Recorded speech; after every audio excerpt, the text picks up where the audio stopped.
बहुत साल पहले की बात है। सुंदरबन के जंगल में शेर खान का शासन था। शेर खान दिल का बहुत अच्छा था। शेर खान हमेशा जंगल के जानवरों का ख्याल रखता था। एक सियार शेर खान का वफादार मंत्री था।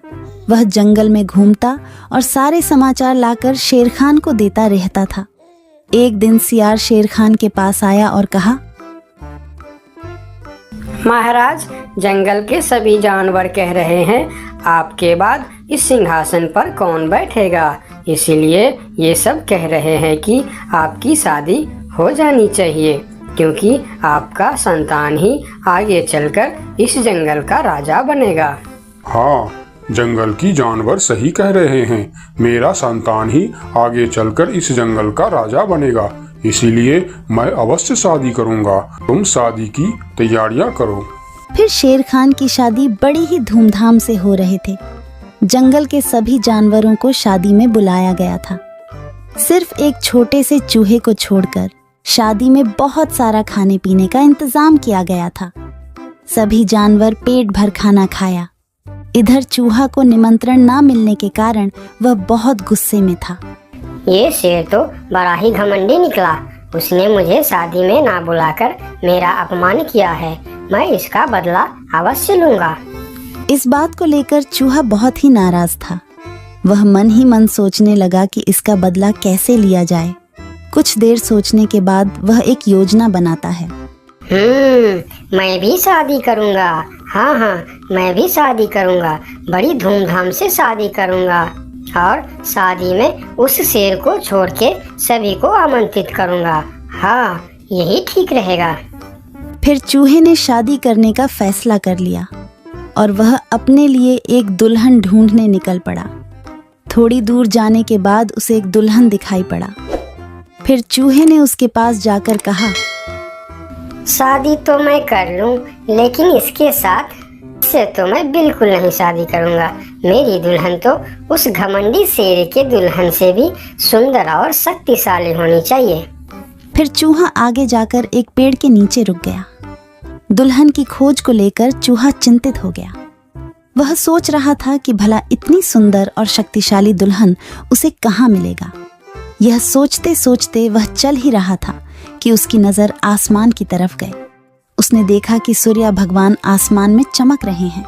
तभी उसके दिमाग के बत्ती जली। अरे वाह, सूर्य भगवान तो सबसे शक्तिशाली है। कितना तेज है उनका। यही ठीक रहेगा। उनकी बेटी सुंदर भी होगी और शक्तिशाली भी। फिर चूहा एक पेड़ के नीचे ध्यान लगाते हुए बैठ गया और सूर्य भगवान को तपस्या करने लगा। ओम सूर्याय नमः, ओम सूर्याय नमः, ओम सूर्याय नमः। इधर चूहे को तपस्या करते हुए देखकर सूर्य भगवान बहुत आश्चर्य हुए कि यह नन्हा सा चूहा उनकी तपस्या क्यों कर रहा है। फिर सूरज भगवान चूहे के सामने प्रकट हुए। बोलो नन्हे से चूहे, तुम मेरे तपस्या क्यों कर रहे हो? क्या चाहिए तुमको? तुम जो मांगोगे मैं तुम्हें वह सब दूंगा।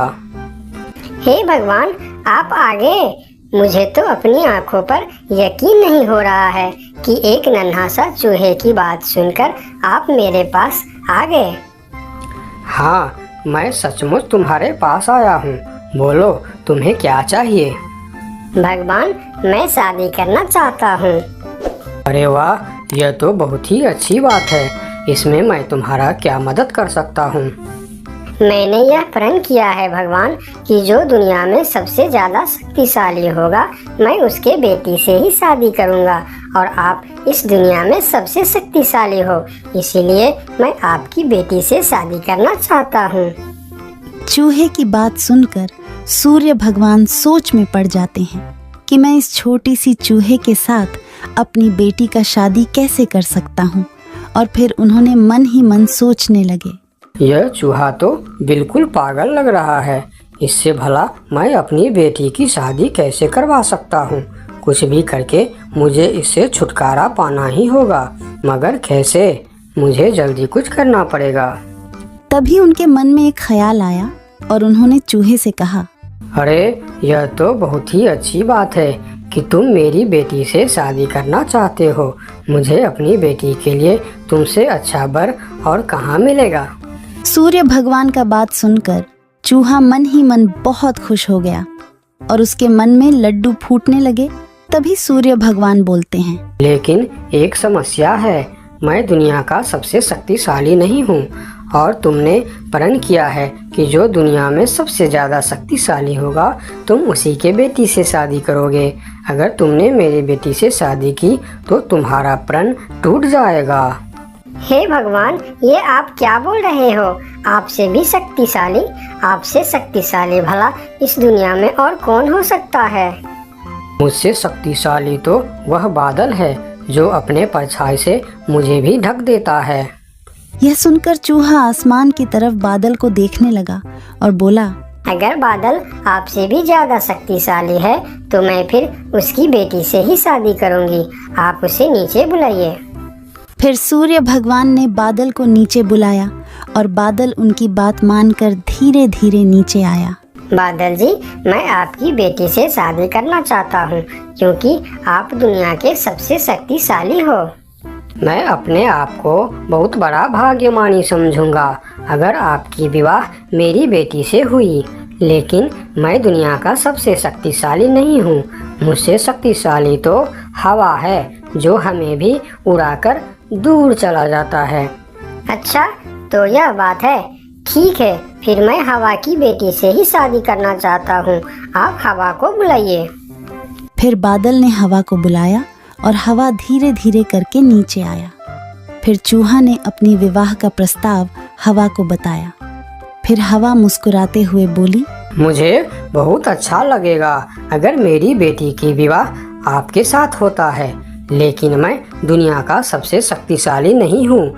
मुझसे शक्तिशाली तो पर्वत है जो हमारे हवा के झोंकों को भी रोक देता है। आप उनकी बेटी से ही शादी कीजिए।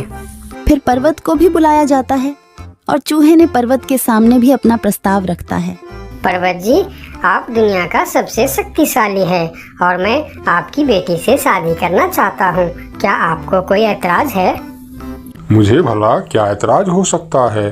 आप मेरी बेटी से विवाह करना चाहते हैं, यह बहुत ही अच्छी बात है, लेकिन मैं भी दुनिया का सबसे शक्तिशाली नहीं हूँ। ये आप क्या कह रहे हैं? मैं यकीन नहीं कर सकता कि आपसे शक्तिशाली भी दुनिया में और कोई होगा।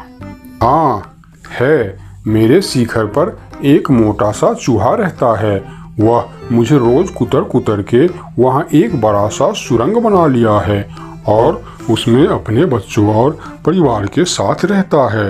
वह मुझसे भी शक्तिशाली है। आप उसी के बेटी से क्यों नहीं शादी कर लेते?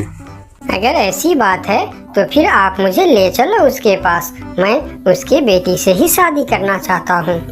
फिर सब मिलकर उस मोटे चूहे के पास जाता है और उसके पास उस नन्हा सा चूहा का शादी का प्रस्ताव रखता है। फिर जब नन्हा चूहा उस मोटे चूहा की बेटी को देखते हैं तो वह उसे बहुत पसंद आता है और फिर उन दोनों का शादी बहुत ही धूमधाम से होता है। नन्हे चूहे ने जंगल की सारे जानवरों को निमंत्रण दिया, लेकिन शेर से बदला लेने के लिए उसने उनको निमंत्रण नहीं भेजा। जब शेर खान को इस बात की खबर होती है तो शेर खान बहुत ही गुस्सा हो जाता है और अगले दिन सियार को उस चूहे के पास भेजता है और बोलता है, उस चूहे को कल मेरी दरबार में हाजिर करो। अगले दिन सियार उस चूहे को बुलाने के लिए उसके घर पर जाता है। अरे चूहा भाई, तुमको शेर खान ने याद किया है, जल्दी चलो। चूहा सियार के साथ शेर खान के दरबार में जाता है। उसे देखते ही शेर खान चिल्लाकर बोलते हैं, क्यों रे चूहे, तुम्हारी इतनी बड़ी दुस्साहस? तुमने अपनी शादी में जंगल की सभी पक्षी और जानवरों को निमंत्रण दिया और तुमने मुझे बुलाना सही नहीं समझा। मैं इस जंगल का राजा हूँ और सबसे शक्तिशाली भी। अगर मैं चाहूँ तो तुमको एक झटके में खत्म कर सकता हूँ। मुझे माफ कर दीजिए महाराज। जब आपने अपनी शादी में पूरे जंगल को निमंत्रण दी और मुझे नहीं दी, तब मुझे भी ऐसे ही दुख हुआ था। यही एहसास दिलाने के लिए मैंने आपको निमंत्रण नहीं दिया। मुझे माफ कर दीजिए।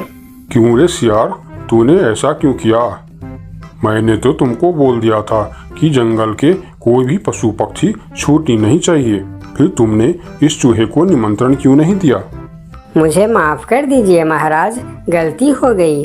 मैंने सोचा यह छोटा सा जीव, इसको क्या निमंत्रण देने का, इसलिए मैंने इसे छोड़ दिया था। मुझे आप माफ़ कर दीजिए। ठीक है, अगले बार से ध्यान रखना। मेरे लिए जंगल का हर जीव एक जैसा है।